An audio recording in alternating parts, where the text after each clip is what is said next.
Hey there, let's solve LeetCode number 88, merge sorted array. You are given two integer arrays nums1 and nums2 sorted in non-decreasing order, and two integers m and n representing the number of elements in nums1 and nums2 respectively. Merge nums1 and nums2 into a single array sorted in non-decreasing order. The final sorted array should not be returned by the function, but instead be stored inside the array nums1. To accommodate this, nums1 has a length of m plus n, where the first m elements denote the elements that should be merged, and the last n elements are set to 0 and should be ignored. Nums2 has a length of n. So if we look at this example 1 here, we have this nums1 array, we have this nums2 array. If we were to merge them and have a sorted array, it'd be 1, 2, 2, 3, 5, 6, right? We're just modifying nums1 in place. Example 2 here, notice how the length of nums1 is 1 and the length of nums2 is 0. So that's the edge case we're going to discuss more in the walkthrough when I draw it, okay? So we have to make sure that nums2, the size is at least greater than 0 while we're doing our operations, okay? Because nums2 will always be smaller than nums1. It can be smaller than nums1 is what it appears, okay? And example 3, look at this here.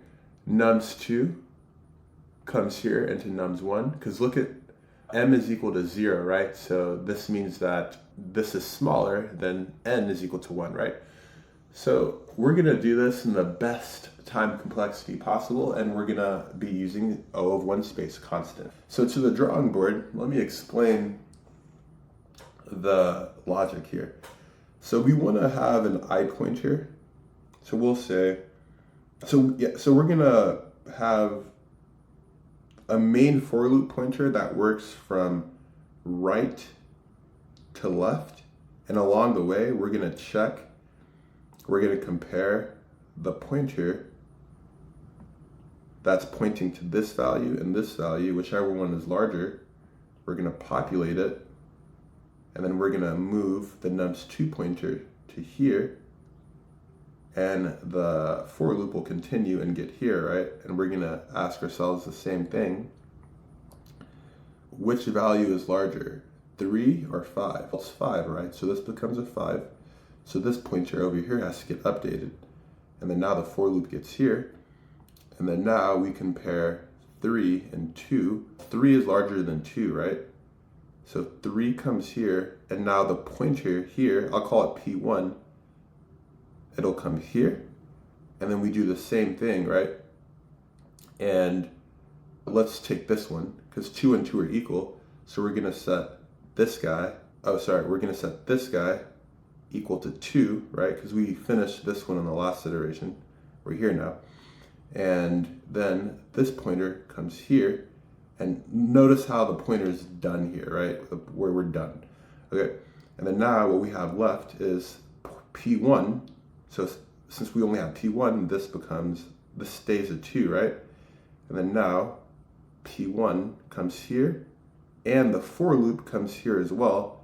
And all we have left is P1, so then the result is 1, 2, 2, 3, 5, 6, exactly where we're expected here, okay? So let me go ahead and draw the function signature so you guys can understand the approach better. So define merge sorted array, okay? That's gonna take in nums1 and m.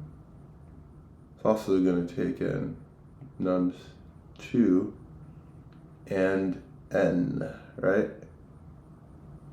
Okay, all right. So let's get our pointers here. So we want a P1, which is equal to m minus 1. We also would like a P2, which is equal to n minus 1. So let me go ahead and populate those pointers here. So we have P1, which is m minus 1, so it's at index 2, right? Then we also want a P2, which is at index n minus 1, just like that, okay? And now, like I mentioned, we want our for loop, so for I in range n plus m minus 1, we're going to go back up until the -1th index. So we're going to include the 0th index, right? Because the second argument is always exclusive, okay? And how are we going to walk? We're going to walk backwards. So we add one more -1, okay? All right, so I'm going to just follow this logic here. So I would start over here. Let's get a pointer for I. So I would start here. And the logic is, if we're less than 0, then we just want to break out of this for loop, okay? We break out of the for loop because that means we've processed everything we can in nums2. So whatever is left over from P1's perspective, right? So in this case, it happened to, in the example, P1 eventually came here when P2 was done with its iteration, right? So all we have to do is just populate 2 and 1, and it's in sorted order, okay? So that's why this is very important here, okay? All right, so let's continue on.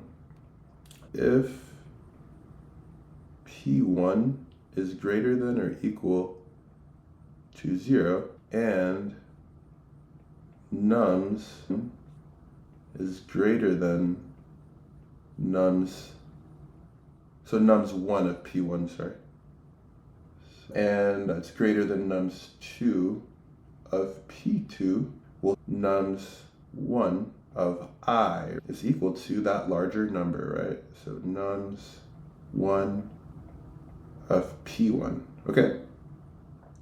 Then we have to update our P1 to minus equals 1, and else would be the second case, right?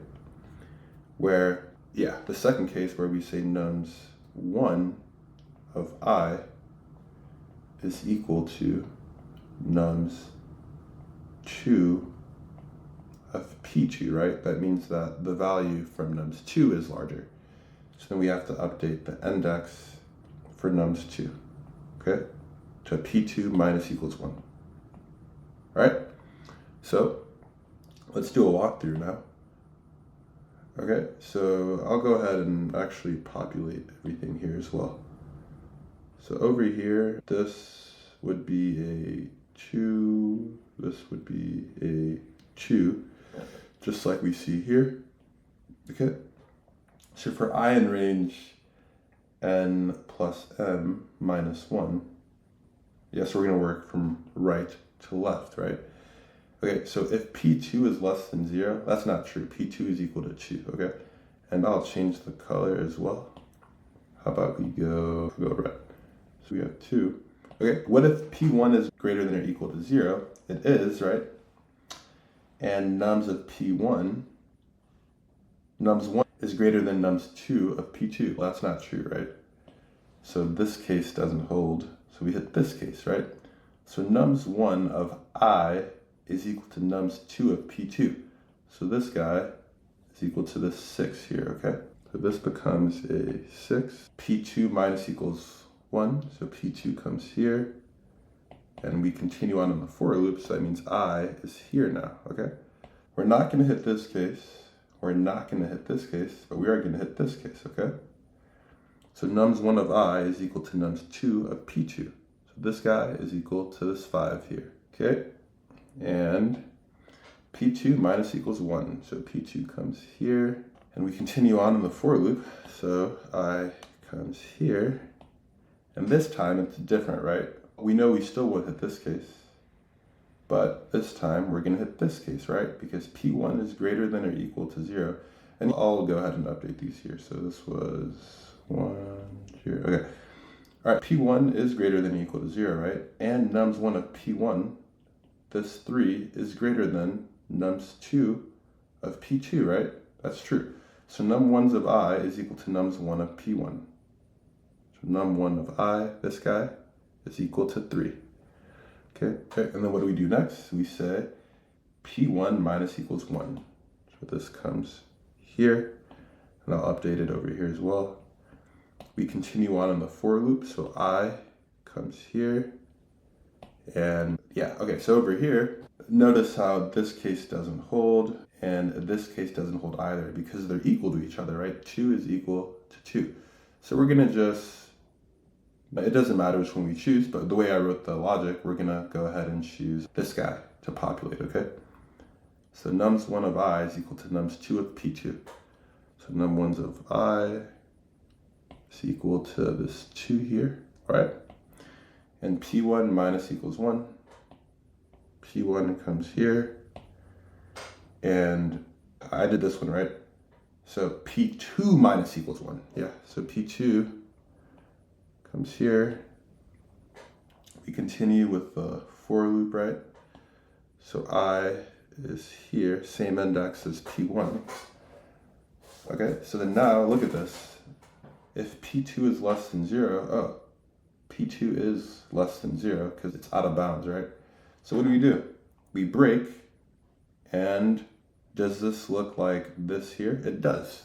So that's our answer. Okay, so let me go ahead and navigate on over to LeetCode and let me code this up. All right, so first and foremost, let's get our P1, our pointer for the nums1 array, and we're going to set that equal to m minus 1, and we'll get the pointer for the nums2 array, and we'll set that equal to n minus 1, okay? So now we're going to work backwards, okay? So for I and range, n plus, and we're going to go to the -1th index, but it's exclusive, right? So we're going to go and include the up until the 0th index going from right to left, okay? Okay, so if P2 is ever less than 0, we just break, right? Because it's possible that the nums2 array can be less than the nums1 array. So what's ever remaining in the nums1 array means that it's in sorted order, right? Okay, so then now, let's say that the pointer 1 is in bounds, so it's greater than or equal to 0, and the value of pointer 1 index of the nums1 array, that's greater than the value of the pointer 2 of the nums2 array. So if it's greater, then we're going to update nums1 of I to be equal to nums1 of P1, right? And then we have to update our pointer, so P1 minus equals 1, so we have a new value to compare with in the future. So else, okay? So else in this case means that the value at nums2 is greater than or equal to the value of the pointer of at the index of nums1, right? So then we're going to say nums1 of I, that index, the value at that index, is equal to nums2, the value of nums2's index of the value at the point 2 index of nums2, right? And then now we have to update the P2 index to decrement by 1, so we have new values to compare with for the next iteration. So let's test this out. It passes the initial test cases. Let me submit it. We have a working solution. It looks good. Let's go to the drawing board to discuss the time and the space. Okay, so the time complexity here is equal to big O of n plus m. No surprise there, right? Where n, I can say, is nums2, and m is the size of nums1, okay? Okay, and then now, and you can also clearly see it, the for loop here, it actually just shows the recurrence relation, and the time complexity, n plus m, right? And then the space here is constant, right? It's big O of 1, because remember in LeetCode it said modify the numbers in place. All right, so as always, whatever platform you're on, like, comment, subscribe, follow, and I'll catch you in the next one.